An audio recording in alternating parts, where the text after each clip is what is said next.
Mereka melawan COVID-19 tanpa jual agama. Dilansir dari show.com, ditulis oleh Panjatha.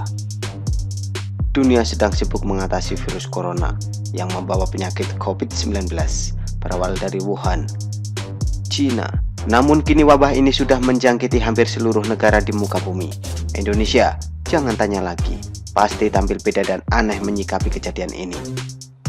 Jika di negara-negara lain, pemerintah bisa fokus memerangi virus ini karena disokong penuh oleh masyarakatnya. Di Indonesia, pemerintah malah diserang juga oleh kaum kadal gurun. Kaum intoleran akut ini melontarkan kritik dan membuat kebijakan yang aneh-aneh. Jika semua orang ingin agar musibah ini segera berlalu, kaum kadal gurun justru ingin supaya virus ini semakin merajalela. Dan bila perlu menewaskan banyak orang, itulah kadal gurun yang gemar melihat kematian dan kematian. Bayangkan betapa sadisnya oknum gubernur yang pada Senin 16 Maret 2020 sengaja menumpuk banyak orang supaya penyebaran virus corona berlangsung cepat dan makan banyak korban.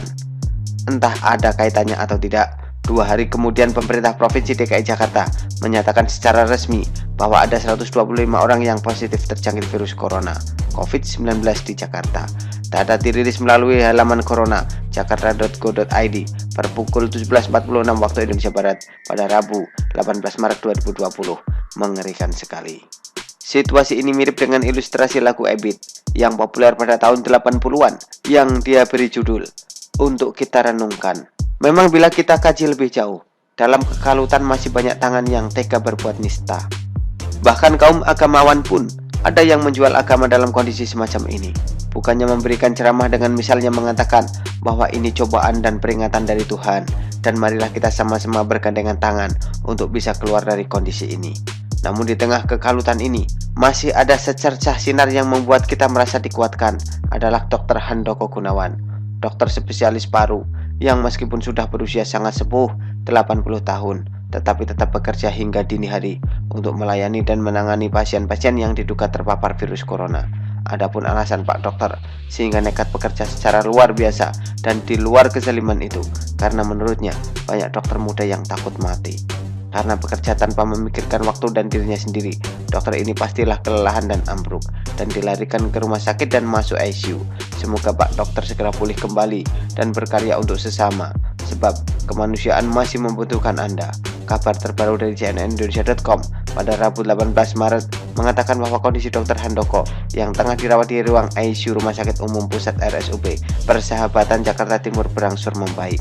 Dr. Handoko ini sejak muda memang sudah memperlihatkan kepedulian yang tinggi terhadap kemanusiaan. Seseorang netizen yang mengenal Dr. Handoko mencuitkan status di tweet bahwa Handoko itu dokter yang penuh dedikasi.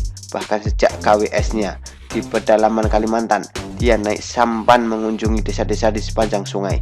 Bayarannya sayur dan buah-buahan, bahkan ada penduduk yang memberikan ayam. Tentu saja ada banyak lagi orang maupun pejabat publik yang telah melakukan banyak hal positif guna menanggulangi peristiwa pandemi ini. Sebut saja Wali Kota Surabaya Tri Risma hari ini yang sejak jauh-jauh hari memborong masker yang kemudian dibagi-bagikan gratis ke masyarakat ketika isu virus corona itu semakin serius. Yang terbaru adalah Pemkot Surabaya membuat banyak sarana pencuci tangan disertai hand sanitizer di seluruh penjuru kota. Gubernur Jawa Tengah, Ganjar Pranowo yang juga Ketua Umum Keluarga Alumni Universitas Gadjah Mada Kagama berkomitmen untuk membantu pemerintah dalam menangani wabah virus corona atau COVID-19 dengan membentuk Virtual Crisis Center. Ganjar mengajak ketua-ketua pengurus daerah, Pengda, Kagama provinsi dari seluruh Indonesia untuk menyampaikan program edukasi publik guna mencegah penyebaran virus corona. Jawa Barat dengan gubernurnya Ridwan Kamil juga membentuk Command Center atau ruang kendali darurat penanganan virus corona atau COVID-19 di provinsi tersebut. Command Center ini memiliki monitor besar yang menunjukkan titik penyebaran COVID-19 di Jabar. Command Center itu juga memiliki aplikasi dan sistem khusus yang terhubung dengan para ketua RW di Jawa Barat untuk mencegah virus corona. Tak ayal, ide Kang Emil ini mendapat apresiasi dari Menteri Dalam Negeri Tito Karnavian dan mengharapkan agar daerah lain juga melakukan langkah serupa. Ya, mereka bekerja dan berjuang membantu pemerintah pusat untuk secepatnya mengusir virus corona dari negeri ini. Mereka melakukan itu tanpa pernah menjual atau membawa-bawa agama. Bagi mereka kemanusiaan itu adalah hal hal yang terpenting dan utama untuk dibela dan diselamatkan. Hal itu pula yang dilakukan oleh Kementerian BUMN yang lewat Menteri Erick Thohir menyulap rumah sakit dan hotel milik Pertamina untuk merawat pasien COVID-19. Rumah sakit Pertamina Jaya Jakarta Pusat dan Hotel Patra Comfort milik BUMN dilibatkan untuk ikut membantu penanggulangan wabah ini sebagai rumah sakit khusus penanganan virus corona. Ahok atau Basuki Cahayapurnama BTP yang saat ini Komisaris Utama Pertamina menegaskan hal itu lewat Twitternya sambil mengajak masyarakat memperkuat sistem kekebalan tubuh dengan hidup lebih sehat, makan makanan bergizi serta istirahat yang cukup. Hal seperti ini bisa terjadi berkat keberadaan orang-orang atau pejabat yang punya akhlak mulia dan berdedikasi tinggi terhadap kemanusiaan. Coba, andaikan bukan Erick atau Ahok yang ada di sana saat ini, rasanya mustahil jika aset BUMN dialihfungsikan jadi fasilitas sosial, dalam hal ini menampung merawat warga yang terpapar COVID-19, dan mereka melakukan itu tanpa menjual atau membawa-bawa agama.